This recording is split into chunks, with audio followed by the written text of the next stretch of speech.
Welcome to Sky News ClimateCast, and we're outside a home in Woking. It is a very chilly day, so cold in fact that there's ice forming here on the pond. I have to say, I get a bit of a thrill out of breaking it.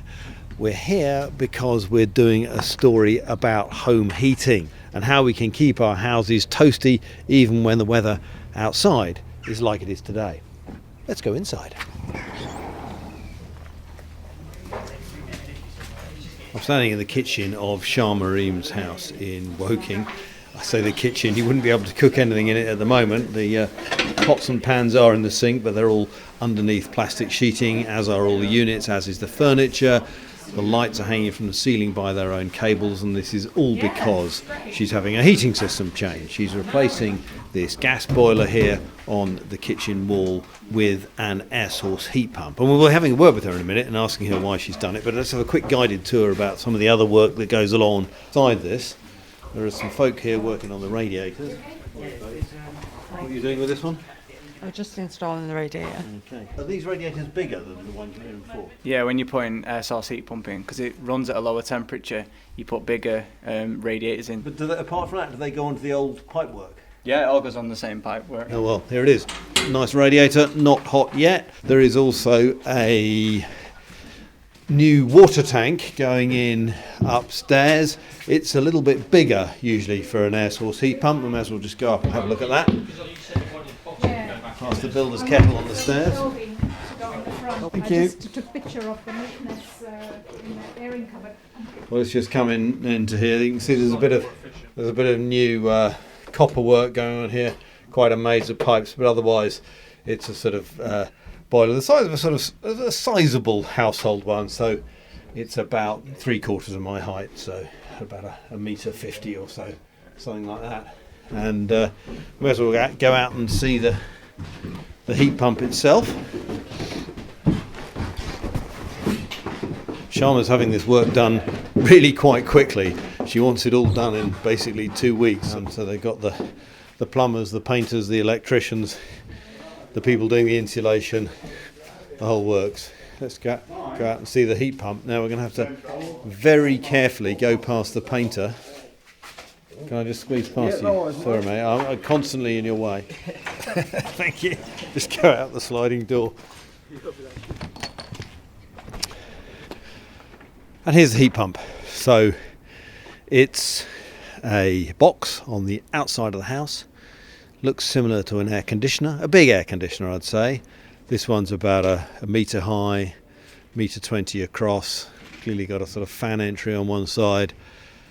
There are some big copper pipes going up here. This is what runs the whole heating system. It is a sort of form of heat exchanger, and as we've just illustrated, there's a lot of work here, more than just replacing a gas boiler. So let's go and have a chat to Sharma and see why she's done it.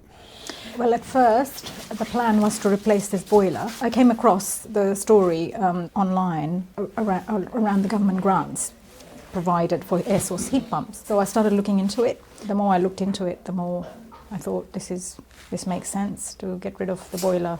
And in what way did it make sense to you? For me, it was the cutting the energy bills. Secondly, and I think equally importantly, it was the sustainability aspect. I know where the world's going. How much is it costing you to put this system in? So it's costing me about 6,500. Right, That's right. After the government grant Right.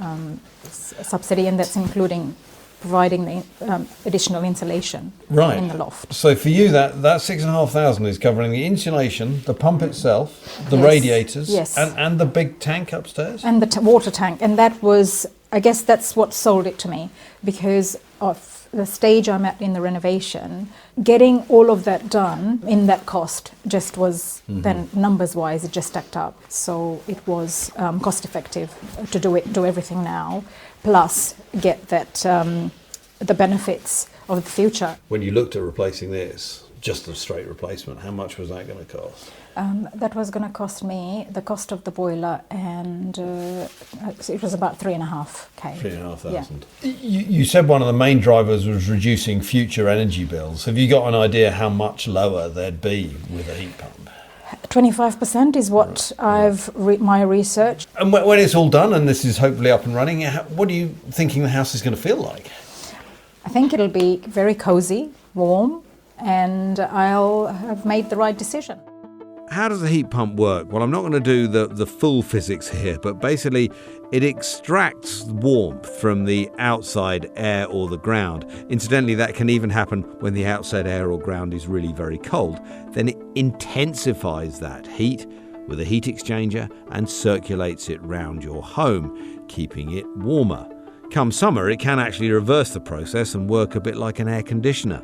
There were around 35,000 heat pump installations last year, and sales are on the up, but we're still in an enormous way behind our European neighbours, not just those in Scandinavia. France managed close to 500,000 installations last year, and our own targets are pretty eye-watering as well. By 2028, in just 4 years' time, we're supposed to be installing 600,000 a year.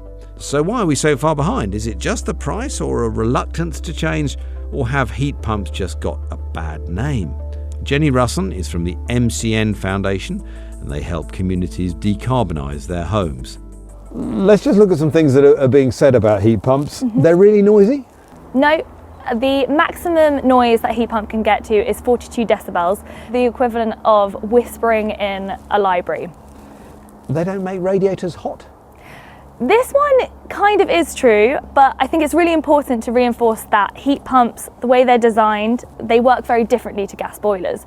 So the radiators get warm, but they're not scalding hot. So they will gently heat your house and then keep it at a constant temperature, really nice and cozy. But the radiators, the reason that they're so efficient is because they keep the radiators warm, not scalding hot. They don't work well in cold temperatures? That is absolutely a myth. A really good way to debunk this is that the Scandinavian countries are among the countries in Europe that have the highest deployment rates of heat pumps. And a recent report found that even in minus 10 degrees, a heat pump is doubly as efficient as a gas boiler. They only work well in new or super insulated homes? No, this is also a myth. Heat pumps are the solution for heat decarbonisation in existing homes as well. A recent report found that heat pumps are suitable in every type of house in the UK with some small alterations. They only work with underfloor heating? Also a myth. Heat pumps work perfectly well with radiators, and actually a question I get asked often is, will I need to change all of my radiators? And it really depends on the house. My colleague has a Victorian terrace house and she didn't have to change any of her radiators. But not everyone believes heat pumps are the key to decarbonising home heating. You can see some pretty eye-watering headlines about how they don't really work, and some people on the high street are pretty sceptical too. Mike Foster is from the Energy and Utilities Alliance, and they're critical of the government's heat pump ambitions, believing consumers should have more choice about how to heat their homes. Without doubt, they're one of the options going forward, along with heat networks and, in my opinion, along with hydrogen boilers. That's the approach that the government highlighted in their heat and building strategy. It's the one that most of industry is working towards, looking at all three options, all three technologies, so that we have that range of appliances that can go into people's homes. That provides, I think, a better chance of getting to net zero and decarbonising our homes rather than putting all our eggs in one basket. Why can't we put heat pumps everywhere, do you think? Some properties are just not going to be suitable for heat pumps. If it's not particularly thermally efficient, let's say solid wall, single glazed properties, then it would require an awful lot of money to be spent retrofitting that property to make it thermally efficient. That enables a homeowner to have a heat pump and run it cost effectively. Technically, you could put a heat pump into any home. It's whether it actually is cost effective to the consumer. And when you talk about those kind of homes which you don't think would be, roughly what kind of proportion of British homes do you think we're talking about there? Well, 38% of homes in England have got solid wall in terms of their construction. So you're saying a third of British homes or there and thereabouts aren't suitable for heat pumps? Exactly. And it's not just me saying that. The advocates of heat pumps say, you know, if your home is solid wall, you really shouldn't consider a heat pump as the way forward. It's not to say you can't have it.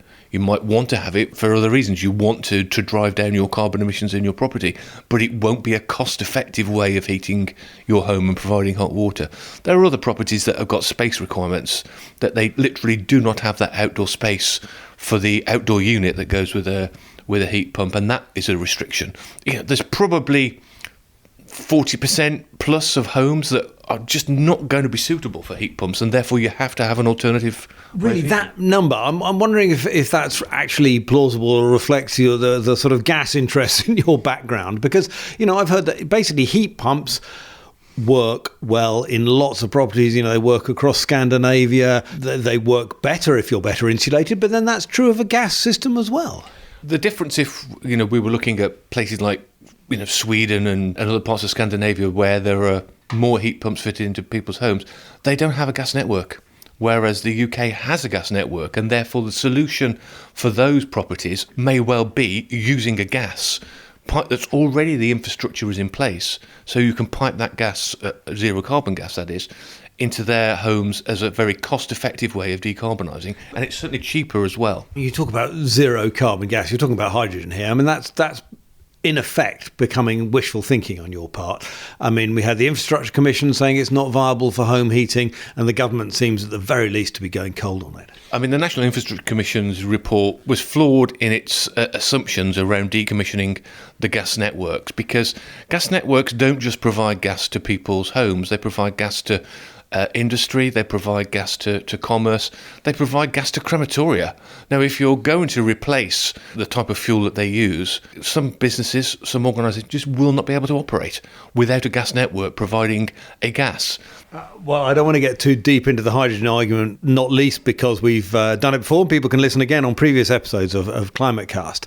But are you and your members, in effect, scaremongering about heat pumps and undermining their credibility just because it suits some of your members? No, our members make heat pumps. They try and sell heat pumps, as well as gas boilers, as well as heat interface units for heat networks. What they are keen to do is to make sure the consumer has the best form of providing heating and hot water in their properties. And for the majority of homes at the moment, it's a gas boiler, because that's what people are used to, and it's the cost-effective option. But if we're serious about getting to net zero, and I think you are, you've told me that you are, we need to tackle home heating, and we need to tackle it urgently, and that means we need to try really hard to get gas out of our homes. I'm passionate about getting to net zero, but I don't think it's just about seeing net zero as it's a heat pump only route.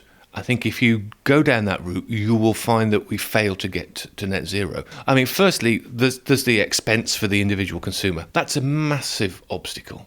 There are properties that are now used to having hot water on tap through their combi boiler, their gas combi boiler. 60% of homes in the UK do not have a hot water tank.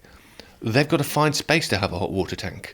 Radiators that have been put into people's homes and the piping to serve those radiators are used to serving the type of heat that a gas boiler generates compared to that lower temperature heat that a heat pump does to make it efficient in terms of how it operates. So you may well find, as the government trials did, that you have to change your radiators. Now, all of that is why you've got that initial cost outlay, and it's the disruption as well. So if your pipes are coming up through your new wood floor and they're used to a small radiator, but you've got to have a larger radiator, well, do you suddenly have two holes appearing in your wood floor and then two extra bits of pipe connection? Now, that's just an example of the sort of disruption that consumers, they don't want to have. I'm not saying that they... But Mike, we're talking about serious climate change here. This is the issue, holes in your wooden floor and finding a space for a water tank. Maybe these are the sacrifices, which one might argue in the overall scheme of things are small sacrifices